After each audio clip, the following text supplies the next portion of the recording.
Hello friends, आज हम बात करेंगे क्लास 12 केमिस्ट्री का चैप्टर 8 एल्डिहाइड कीटोन और कार्बोक्सिलिक एसिड। ठीक है, जिस पे बात करेंगे आप मोस्ट इंपॉर्टेंट टॉपिक एसिटाल्डिहाइड बनाने की प्रयोगशाला विधि। ठीक है, एसिटाल्डिहाइड बनाने की प्रयोगशाला विधि का सचित्र वर्णन देखेंगे। ठीक है, और बात करें यार तो एग्जाम में 5 नंबर पे आपका पूछा जाता है। ठीक है, 5 नंबर पे पूछा जाता है इसके भौतिक गुण, रासायनिक गुण, उपयोग। ठीक है, भौतिक गुण, रासायनिक गुण, इसके उपयोग, और आपका देख सकते हो पूरा इसका चित्र सहित बहुत तगड़े से वर्णन इसका देखेंगे। ठीक है, कुछ भी रटना नहीं पड़ेगा, एकदम आसान इसका चित्र देख सकते हो आप, पूरा एक एक पॉइंट को समझेंगे। ठीक है, तो यार प्लीज वीडियो को आखिरी तक देखना, क्योंकि टॉपिक आपका इंपॉर्टेंट है, 5 नंबर का आपके एग्जाम में पूछा जाएगा। ठीक है, तो चलो बात करते हैं एसिटाल्डिहाइड बनाने की प्रयोगशाला विधि। ठीक है, तो थोड़ा सा सबसे पहले एसिटाल्डिहाइड के बारे में आपको बता देते हैं।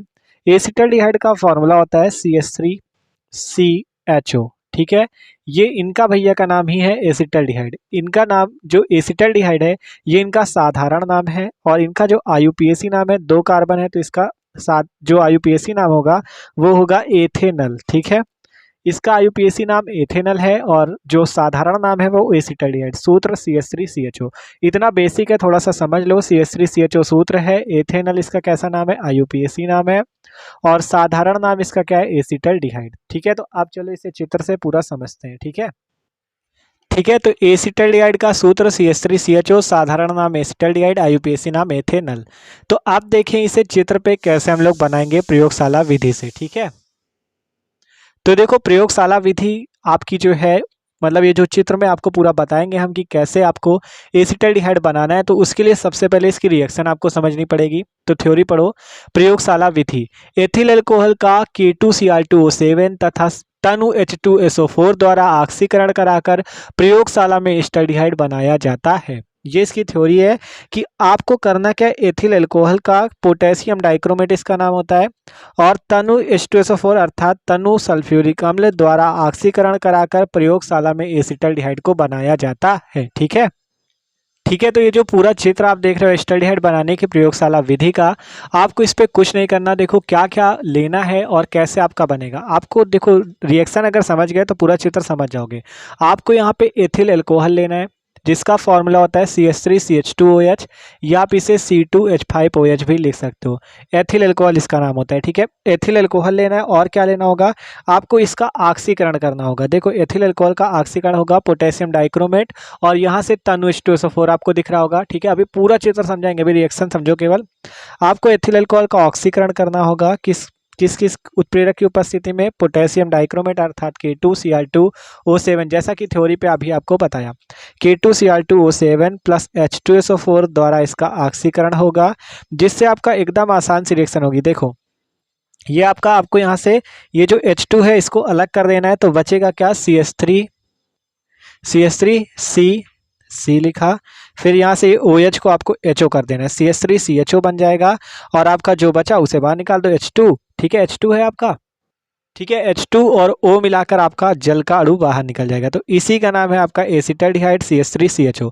बस इतनी सी रिएक्शन ही आपको इस चित्र पे पूरा काम करना है। ठीक है, देख सकते हो हमने पोटेशियम डाइक्रोमेट, जल लिया, एथिल अल्कोहल लिया, इसी से आपका पूरा एसिटाल्डिहाइड बनेगा। तो रिएक्शन समझ लो, एथिल अल्कोहल का ऑक्सीकरण होगा पोटेशियम डाइक्रोमेट और तनु H2SO4 की उपस्थिति में, जिससे आपका एसिटाल्डिहाइड का निर्माण होगा। ठीक है, ठीक है, तो क्या कहा गया, एथिल अल्कोहल का पोटेशियम डाइक्रोमेट या K2Cr2O7 तथा तनु H2SO4 द्वारा ऑक्सीकरण कराकर प्रयोगशाला में एसिटाल्डिहाइड को बनाया जाता है। एथिल अल्कोहल लिया, ऑक्सीकरण हुआ, पोटेशियम डाइक्रोमेट और H2SO4 द्वारा आपका एसिटाल्डिहाइड और जल का अणु बनता है। तो ये इसका पूरा रिएक्शन है। आप बात करते हैं इसके चित्र से कैसे हम लोग एसिटाल्डिहाइड को बनाएं। तो चलो इसका अब आपको पूरा चित्र समझाते हैं। ठीक है, तो चलो चित्र के बारे में समझते हैं आपका। तो देखो चित्र को समझते हैं। सबसे पहले आपको ये जो दिख रहा है, ये गोल पेंदी का हमने फ्लास्क लिया हुआ है। ये क्या है, गोल पेंदी का फ्लास्क है, जिस पे पोटेशियम डाइक्रोमेट 50 ग्राम और जल हमने 200 मिलीलीटर लिया है। एक एक बात को ध्यान समझो, एकदम आसान। देखो ये आपका एक गोल पेंदी का फ्लास्क है, जिस पे पोटेशियम डाइक्रोमेट 50 ग्राम और 50 मिलीलीटर जल को लिया है। ठीक है, अब आपको क्या करना है ठीक है। आपको गोल पेंदी के फ्लास्क में पोटेशियम डाइक्रोमेट और जल लेना है, और नीचे जो आप देख रहे हो ये हमने बालू उस्मक लगा रखा है। नीचे यहाँ पे ये वाला बर्नर है जिसकी सहायता से हम इसे गर्म करेंगे, और यहाँ ऊपर देख सकते हो एथिल अल्कोहल 24 मिलीलीटर और जो जो आपका तनु H2SO4 है 60 मिलीलीटर। इस कीप की सहायता से हम बूंद बूंद करके इस विलियन पे डालेंगे। ठीक है, मतलब एथिल अल्कोहल और H2SO4 को बूंद बूंद करके हम ऊपर से डालेंगे। अभी पूरे थ्योरी पढ़ाएंगे, टेंशन ना लो। ठीक है, फिर आपका यहाँ पे हमने जल संघनित्र लगा रखा है, और फिर इसका मुंह हमने इस ग्राही पे रखा है। ठीक है, आपका मतलब जब एथिल अल्कोहल ऑक्सीकृत होकर एस्टल्डिहाइड बनेगा तो आपका इसी ग्राही पे आकर वो एकत्रित हो जाएगा। ठीक है, तो सिंपल बात क्या समझी, एक आसवन फ्लास्क है गोल पेंदी का जिसपे पोटेशियम डाइक्रोमेट और जल भरा हुआ है। यहाँ पे बालू उस्मक लगा है, इस यहाँ पे बर्नर की सहायता से हम इसे गर्म करेंगे, और ऊपर से एथिल अल्कोहल 24 मिलीलीटर और H2SO4 60 मिलीलीटर इस पे से आ रहा है। ठीक है, अब क्या होगा, यहाँ जल संघनित लगी है, और जब ऑक्सीकरण होगा तो आपका एस्टल्डिहाइड जाके इस ग्राही में एकत्रित हो जाएगा। तो चलो इसकी थ्योरी पढ़ते हैं। ठीक है, तो देखो पढ़ो थ्योरी इसकी। एक गोल पेंदी के फ्लास्क में K2Cr2O7, मतलब जो आपने चित्र में किया वही थ्योरी पे लिखना होता है। ठीक है, एक गोल पेंदी के फ्लास्क में पोटेशियम डाइक्रोमेट चूर्ण 50 ग्राम तथा जल 200 मिलीलीटर लेकर उसमें बिंदु कीप द्वारा एल्कोहल 24 मिलीलीटर तथा तनु H2SO4 60 मिलीलीटर का मिश्रण बूंद बूंद करके मिलाया जाता है, और फ्लास्क को बालू उस्मक पर धीरे धीरे गर्म किया जाता है। जैसा कि बस जो बताया बस वही किया। देखो, एक आसवन फ्लास्क पर पोटेशियम डाइक्रोमेट 50 ग्राम जल 200 मिलीलीटर लेकर उसमें ये जो आपकी बिंदु कीप है इससे एथिल अल्कोहल 24 मिलीलीटर और तनु H2SO4 60 मिलीलीटर बूंद बूंद करके डाला जाता है, और फिर बालू उस्मक पर धीरे धीरे गर्म किया जाता है। जो बताया वही लिखना है। देखो, एक गोल पेंदी के फ्लास्क में K2Cr2O7 क्या कहा गया 50 ग्राम और जल 200 मिलीलीटर लेकर उसमें बिंदु कीप द्वारा एल्कोहल तथा तनु H2SO4 का मिश्रण बिंदु कीप द्वारा बूंद बूंद करके मिलाया जाता है, और फ्लास्क को बालू उस्मक पर धीरे धीरे गर्म किया जाता है। बस जो चित्र पे किया बस वही लिखो। ठीक है, अब आगे देखो थ्योरी। ठीक है, तो जब बूंद बूंद करके आप मिलाओगे और बालू उस्मक पर गर्म करोगे तो आपका बनेगा क्या, एसिटल्डिहाइड। जैसा कि आपने यहाँ पे रिएक्शन पे देखा था कि एथिल अल्कोहल और जब आपका ये H2SO4 पोटेशियम डाइक्रोमेट और आपका वायु और जल जो जो मिला तो उससे क्या मिला, एसिटल्डिहाइड हमें मिला था। ठीक है, यहाँ पे आपका जब आपका एथिल अल्कोहल और H2SO4 ऊपर से डालोगे, पोटेशियम डाइक्रोमेट यहाँ पर रहेगा, बालू उस्मक पर आप गर्म करोगे तो आपको एस्टल्डिहाइड बन जाएगा। ठीक है, अब आगे की थ्योरी यहाँ पे है। देखो, एस्टल्डिहाइड बनने के बाद आप देखो कहा गया फ्लास्क में अभिक्रिया के फलस्वरूप, देखो पढ़ो, कह रहा है फ्लास्क में अभिक्रिया के फलस्वरूप बनी एस्टल्डिहाइड वाष्प को हिम मिश्रण में रखे हुए अमोनिया से संतृप्त ईथर युक्त फ्लास्क में प्रवाहित किया जाता है, जिससे एस्टल्डिहाइड अमोनिया के बने क्रिस्टलों को धोकर सुखाकर तनु H2SO4 से आश्रित करने पर 21 डिग्री सेंटीग्रेड पर शुद्ध एस्टल्डिहाइड प्राप्त होता है, जो ठंडा होने पर द्रवित हो जाता है। ठीक है, तो ये थ्योरी है इसकी। तो देखो अब इसकी थ्योरी का सिस्टम समझाते हैं आपको। आपने सबसे पहले लिखा है गोल पेंदी का फ्लास्क जिसमें पोटेशियम डाइक्रोमेट और जल है, ऊपर से बिंदु क्वीप से एथिल अल्कोहल और तनु H2SO4 डाला गया, फिर बालू उस्मक पे इसे धीरे धीरे गर्म किया गया, जिसके परिणाम स्वरूप एस्टल्डिहाइड की वाष्प बनती है। अब ये जो एसिटल्डिहाइड भैया बना है आपका CH3CHO, इसमें थोड़ी सी अभी अशुद्धियाँ हैं। क्या है, अशुद्धियाँ हैं। तो इन अशुद्धियों को आपको दूर करना होगा। ठीक है, इन अशुद्धियों को आपको दूर करना होगा, जिसके कारण देख सकते हो हमने यहाँ पे हिम का मिश्रण लिया। हिम का मतलब समझते हो, बर्फ। हिम मिश्रण लिया और यहाँ पे हमने ईथर को भी रखा है और अमोनिया को भी रखा है। तो वही चीज़ हमने यहाँ पे आपको बताई है क्या, कि फ्लास्क में अभिक्रिया के फलस्वरूप बनी एस्टल्डिहाइड की जो वाष्प होती है वो अभी अशुद्ध होती है।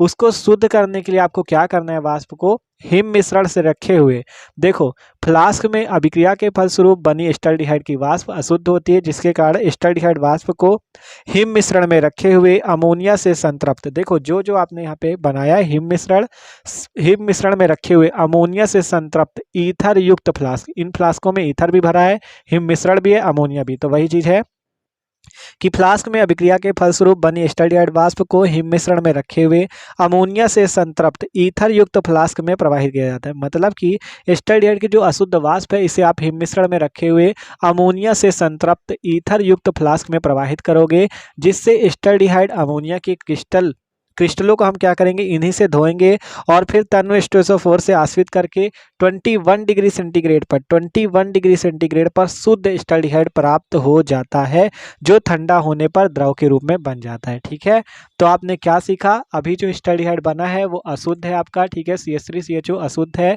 उसे शुद्ध करने के लिए आपको क्या करना होगा, उसे शुद्ध करने के लिए आपको यहाँ पे हिम मिश्रण में रखे आपका अमोनिया से संतृप्त ईथर युक्त फ्लास्क, देखो ध्यान समझो ये हिम मिश्रण में ये पूरा रखा हुआ है और ईथर युक्त फ्लास्क है और अमोनिया से संतृप्त, तो हिम मिश्रण में रखे अमोनिया से संतृप्त ईथर युक्त फ्लास्क में इसे प्रवाहित करेंगे और इसे शुद्ध करेंगे, फिर तन्नु H2SO4 द्वारा इसे धोकर शुद्ध एस्टल्डिहाइड प्राप्त कर लेंगे। ठीक है, तो देखो टेंशन कुछ ना लो, एक बार फिर से पढ़ लो।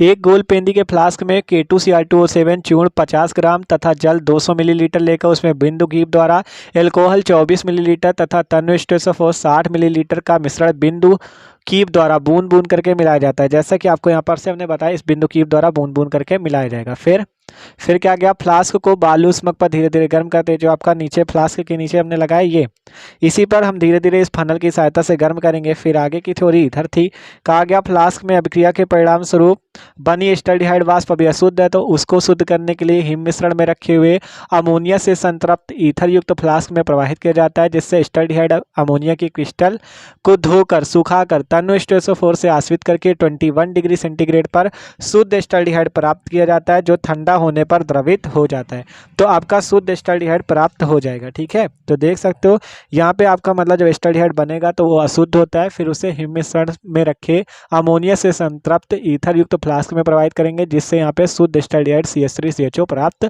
हो जाएगा। ठीक है, तो ये इसका चित्र है, रिएक्शन भी आपने समझ ली। ठीक है, और आपका ये विधि होगी। आप देखते हैं भौतिक गुण, रासायनिक गुण और उपयोग। तो आप देखो एस्टल्डिहाइड के भौतिक गुण। एस्टल्डिहाइड तीखी गंध का रंगहीन वाष्पशील द्रव है। इसका पहला गुण है एस्टल्डिहाइड तीखी गंध का रंगहीन वाष्पशील द्रव है। इसका क्वथनांक 21 डिग्री सेंटीग्रेड, देख सकते हो अभी अब कहा था ना 21 डिग्री सेंटीग्रेड पर शुद्ध एस्टल्डिहाइड प्राप्त होता है, इसलिए इसका क्वथनांक भी 21 डिग्री सेंटीग्रेड है। और एस्टल्डिहाइड जल, एल्कोहल और ईथर में पूर्ण रूप से मिश्रणी अर्थात विलेय है।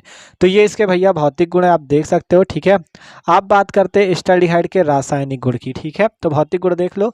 आप देखो रासायनिक गुण, केमिकल प्रॉपर्टीज, मतलब कैसे रासायनिक क्रिया करता है। तो एस्टल्डिहाइड की आयोडीन व NaOH से क्रिया, तो एस्टल्डिहाइड आयोडीन और सोडियम हाइड्रोक्साइड से क्रिया करके आयोडो फॉर्म बनाता है, देख सकते हो। इसका नाम acetaldehyde iodine sodium hydroxide iodo form बना, सोडियम आयोडाइड जल और सोडियम फार्मेट, और यह अभिक्रिया हैलोफॉर्म अभिक्रिया कहलाती है। तो पहला गुण क्या है कि अगर एस्टल्डिहाइड को आप आयोडीन और NaOH से क्रिया करो तो आपका आयोडो फॉर्म बनता है, अर्थात ये हैलोफॉर्म अभिक्रिया देता है। दूसरा रासायनिक गुण देख लो, NaHSO3 से क्रिया, एस्टल्डिहाइड सोडियम बाइसल्फाइड इसका नाम होता है, सोडियम बाइसल्फाइड से क्रिया करके एसिटल्डिहाइड सोडियम बाइसल्फाइड यौगिक बनाता है, जिसका दूसरा रासायनिक गुण है। थ्योरी लिख लेना, एस्टल्डिहाइड सोडियम बाइसल्फाइड से क्रिया करके एस्टल्डिहाइड सोडियम बाइसल्फाइड यौगिक बनाता है। यहाँ पे लिख लेना एस्टल्डिहाइड हैलोफॉर्म अभिक्रिया देता है, और रिएक्शन लिख देना acetaldehyde iodine sodium hydroxide iodo form बन जाएगा। ठीक है, तो ये दो रासायनिक गुण है, भौतिक गुण भी देख लिया। अब उपयोग देखो, उपयोग कहाँ कहाँ होता है इसका, एथिल अल्कोहल और एसिटिक अम्ल के निर्माण में एस्टल्डिहाइड का उपयोग होता है। फिनोलिक रेजिन, रंजक, रबर, त्वरक, औषधियाँ बनाने में भी एस्टल्डिहाइड का उपयोग होता है। ठीक है, कहाँ का उपयोग होता है, एथिल अल्कोहल और एसिटिक अम्ल के निर्माण में, फिनोलिक रेजिन, रंजक, रबर, त्वरक, औषधियाँ आदि बनाने में। तो ये इसके उपयोग हैं। भौतिक गुण भी आपने देख लिए, रासायनिक गुण भी देख लिए, उपयोग भी देख लिए। ठीक है, तो देख सकते हो भैया ये बात है एस्टल्डिहाइड की। ठीक है, तो एकदम आसानी से आप समझ सकते हो। तो वीडियो अच्छा लगा हो तो लाइक कर देना और चैनल पे नए हो तो सब्सक्राइब जरूर कर देना। Okay, thanks for watching this video.